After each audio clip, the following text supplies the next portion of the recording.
Hello there everyone, Robin Nichols back with a black and white photography tip for you. Now, if you put 10 photographers in a room and get them to change a file from color to black and white, they'll give you 22 different ways of doing it. And you'll probably find that all those 22 ways are perfectly legitimate. You know, they'll get there in the end. There are many ways of doing this in Photoshop. One of the biggest tips I can give you is to actually shoot the picture in black and white to begin with. And before you throw your hands up in horror and say, no, you shouldn't do that, you always get better quality converting from raw to black and white. You do. You always do that. But if you set your camera to shoot JPEGs, shock horror, JPEGs, yes that's right, JPEGs, and RAW at the same time, and most DSLRs allow you to do this. You set the camera to JPEG fine and the camera RAW, full resolution RAW. And then you go to your camera menu settings and you choose picture style or picture control or creative filters and you set it to monochrome. What will happen is when you press the shutter, you will shoot a black and white JPEG and you will get a color RAW file. So even though you will see a black and white shot on the LCD screen, which of course allows you to think in black and white and work in black and white a little bit more consistently, when you get home and you remember that the client says, whatever you do, don't give me any black and white shots, you think, oh, thank goodness, because the RAW file can be converted directly back to color and edited as if normal. So that's a good little tip if you want to combine the best of both worlds. So anyway, here we have a JPEG. It's been shot in color. We need to get it into black and white. And as I say, we're not going to ask 10 photographers because I'm here and I'm going to show you one way to do it using the adjustment palette. And if you don't see the adjustment palette immediately, of course, all the palettes are stored under the window drop-down menu. And you can see here I've clicked on adjustments, and there is the adjustment palette on the right-hand side here. So I'm going to very simply go over to the black and white panel, click it, and bingo, the whole picture just goes black and white, as if by magic. I've got the layer palette open here as well. So I'm going to keep the layer palette open here on the lower right-hand side. So you saw immediately that I added one of these adjustments. It not only applied the adjustment, i.e. black and white, the palette transformed itself into this little fella here, but we also get this big white rectangle. And the big white rectangle is a mask. And that allows me to do some very cool things, which I'll show you in a moment. But first off, how do we decide on what kind of black and white? Well, I'm glad you asked, because we have a whole range of different black and white tints here. So you can basically just try a few. This is beautiful. And you'll find anything to do with yellow, orange or red is going to work on skin tones beautifully, because that's the color that you'll find in skin tones. You'll find things like blue, contrast red, don't work terribly well because of course it's kind of the opposite color and you get really weird sort of horrible skin tones. Green is quite amazing that it does do anything at all, and as you can see, the blue filter just makes the skin tones darker, which, trust me, nobody wants to happen. They just want to lighten it up and give you that kind of alabaster skin tone kind of effect. So one of the things that I do is I flick through all these until I find one that kind of looks pretty cool. I'm thinking maximum white is pretty cool, neutral density, and again you can see, look at the difference between these two, and I've just noticed that myself here, between the highlights in the eyes. So you've got a highlight there, you pump it up to neutral density, you get a massive burst in the highlights, and of course the background is a lot brighter. So you have to decide whether the background being that brightness is actually distracting or not.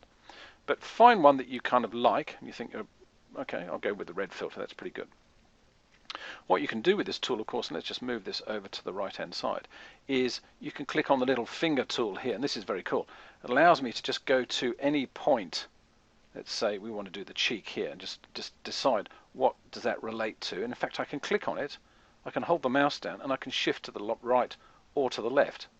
So I'm actually targeting a specific tone in the picture. Of course, it's global, so everything else changes in the picture, but at least I can just get the right amount of brightness, and there she's looking pretty good there. I think that's okay.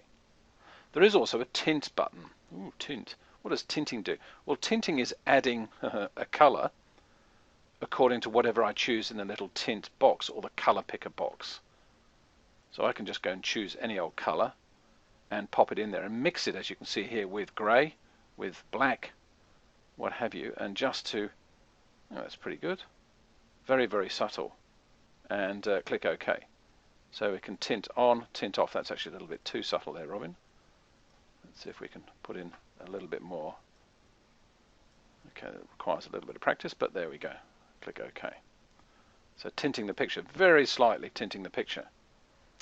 Okay, if you want to, you can also fine-tune your selection here by, messing with some of these sliders. So you're individually targeting those color channels in the background.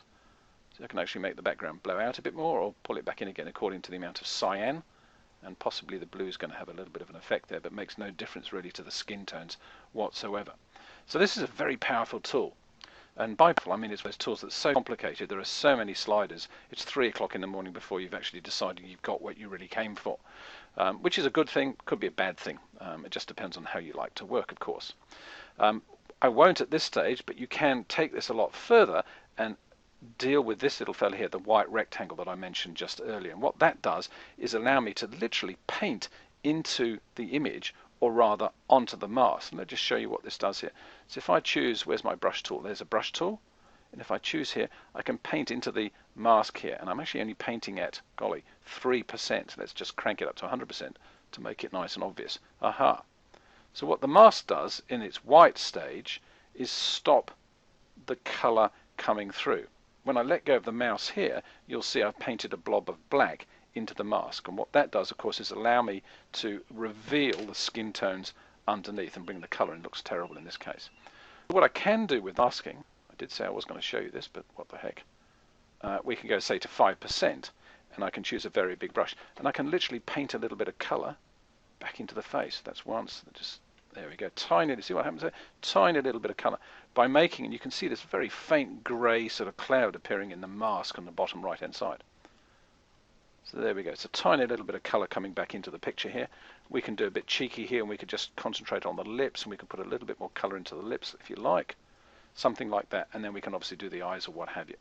But you can get very, very nice effects by blending what you thought was a fantastic black and white conversion with the original color shot in the background.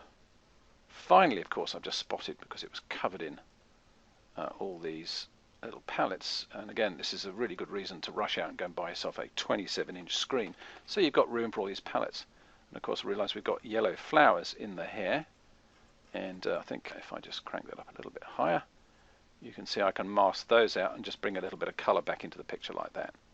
So you can have as much or as little as you like. And the very cool thing about using this masking tool is if you, for example, you have it up too much and think, uh-oh, I've just made a real mess of that, you can either, of course, undo, but logic says if I've got a black paintbrush and I'm painting into a white mask, I can undo it by painting white back into the white mask. So I can very simply just paint over this again, and all that color disappears, and I'm left with the original black and white conversion from the adjustment there. So that's all I wanted to show you today. Another very neat way of making not only conversions from color to black and white, but also modifying it using the masking layer to bring some of that color back into the picture to create a very cool and very creative look.